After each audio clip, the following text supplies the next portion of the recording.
Allez, c'est parti pour des critiques très courtes, hein, plutôt des bilans rapides, et je vais commencer avec le Royaume des Abysses. Il ne faut pas passer à côté.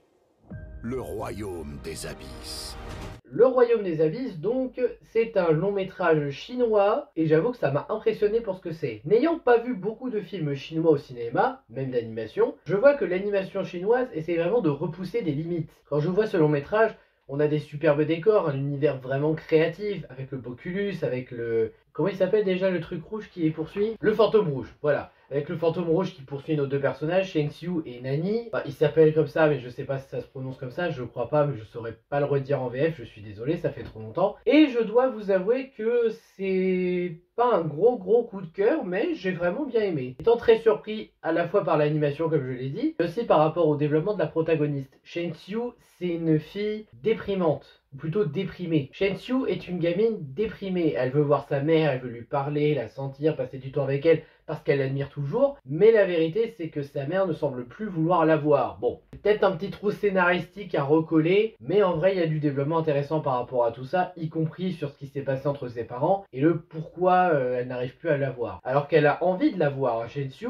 elle croit toujours en sa mère, elle veut toujours voir sa mère, elle veut avoir l'occasion de retrouver sa mère. Mais bon, c'est un petit peu compliqué. Ouais, la vie a son lot de complications, on en sait quelque chose. À côté, Nani, un restaurateur avec des expressions trop exagéré, je trouve. Mais honnêtement, malgré ça, c'est un personnage auquel tu finis par t'attacher. Il pense uniquement aux affaires, il est toujours en mode « Ah oui, je vais me servir de ça pour ma soupe, je vais avoir mes 5 étoiles. » Mais en vrai, quand il réfléchit et quand tu apprends à le connaître et qu'il se rapproche de Shen Xiu, il est plutôt attachant. Après, la relation entre lui et Shen Xiu est plutôt mignonne parce que là, tu as vraiment une ado qui s'attache à lui petit à petit, malgré qu'il la traite vraiment mal au début, mais il peut pas s'empêcher quand même malgré tout de l'aider, de la sauver. Il a fait des erreurs, hein, des grosses erreurs, il est détestable. Et plus il avance dans sa relation avec elle, plus il en devient un peu plus attachant. Ça, et j'avoue que le twist du rapport entre cet univers et l'univers où elle était avant, le vrai monde pour elle, j'avoue que je m'y attendais pas et c'est très bien fait de ce côté-là. Une animation superbe, des décors de qualité, un univers travaillé. Bon, dans le négatif, je dirais un manque de tension. J'avoue que malgré les enjeux avec le Poculus et le fantôme rouge notamment, qui est extrêmement dangereux, je n'ai pas réussi à être totalement investi dans la tension. Je n'ai pas réussi à me dire « Oh là là, non, c'est en danger ». Et même quand il arrive quelque chose, j'ai été émotionnellement touché, notamment parce que c'est très bien géré, y compris en termes de musique, mais j'ai pas été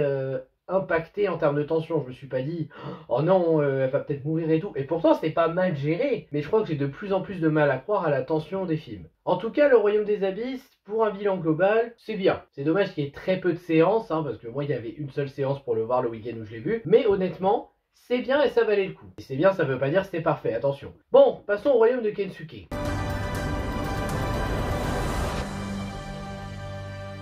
C'est eux, votre famille. Le royaume de Kensuke, là on n'est pas vraiment dans un univers qui nous fait voyager, mais plutôt dans un univers où on nous montre la réalité de la chasse et les conséquences de cette chasse, mais aussi à quel point il faut protéger les animaux. J'avoue que l'idée est pas mauvaise, s'il y a quelques points à reprocher. Je l'ai moins aimé que le Royaume des Abysses, notamment à cause de certains points dont je vais parler, mais en vrai je l'ai quand même trouvé fort sympathique. L'animation est très jolie, Michael est très bien développé par rapport à sa famille et son ressenti. Sa chienne Stella est adorable, j'aime beaucoup le design et le comportement qu'elle a. L'animation est plutôt jolie. Kensuke, il est pas mal aussi en termes de développement. Je ne spoilerai pas son passé parce qu'on va nous le dire et ça fonctionne. Ça explique pourquoi il est sur cette île à protéger les fameux animaux qui y sont, certains animaux en particulier. Après, c'est juste dommage que la bande-annonce ne nous ait pas caché grand chose. Oui, je sais, c'est casse-pied, mais là vraiment, la bande-annonce nous a pas caché grand chose. On sait déjà ce que Kensuke veut protéger, et on voit déjà où ça va en venir entre Michael et Kensuke, donc voilà. Mais après, c'est pas grave, c'est quand même bien développé, c'est juste que ça se voit venir. Par contre, un des points que je reprocherais de ce film-là, il y a un trou scénaristique que je ne comprends pas. Là, j'avoue, je vais être obligé de faire un mini-spoil, mais pour vous dire, le synopsis promettait que les chasseurs allaient revenir et que Kensuke et Michael allaient donc devoir aller défendre l'île tous les deux. C'est pas du tout le cas. Oui, parce qu'un truc problématique, c'est qu'on te montre la chasse, les conséquences, et à quel point les chasseurs sont égoïstes. D'ailleurs, il faudra m'expliquer pourquoi,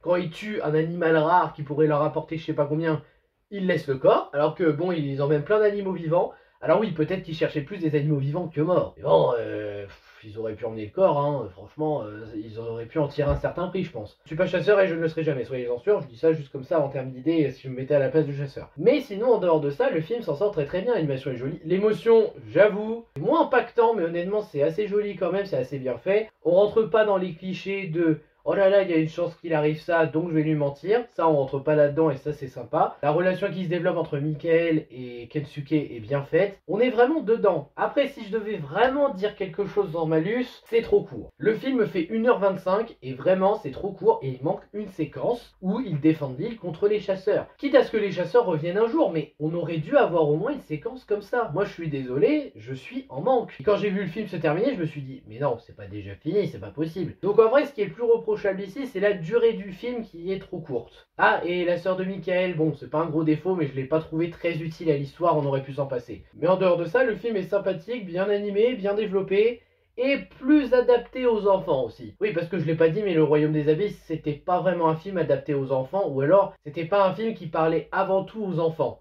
Après, c'est pas comme si l'animation était réservée aux enfants, hein, va falloir comprendre ça aussi un jour. Mais là, Kensuke, ça parlera plus aux enfants que Le Royaume des Abysses. Donc, des deux, si vous cherchez un film en famille avec vos enfants très jeunes, je pense que Le Royaume de Kensuke, c'est le meilleur choix, malgré qu'il soit beaucoup trop court. Pour Le Royaume des Abysses, bah, c'est très intéressant, mais faut accrocher. Et encore une fois, c'est pas un truc destiné aux enfants. Dans les deux cas, les films sont assez sympathiques et j'ai pas de regret de les avoir vus, si ce n'est que j'aurais pu faire des critiques plus détaillées chacun, mais je vais essayer de reprendre les critiques détaillées la prochaine fois, c'est promis. Voilà, c'est un bilan rapide du Royaume des Abysses et du Royaume de Kensuke. J'espère que ça vous aura intéressé. N'hésitez pas à liker, partager, vous abonner et à me donner votre avis sur les films si vous les avez vus, même juste l'un des deux.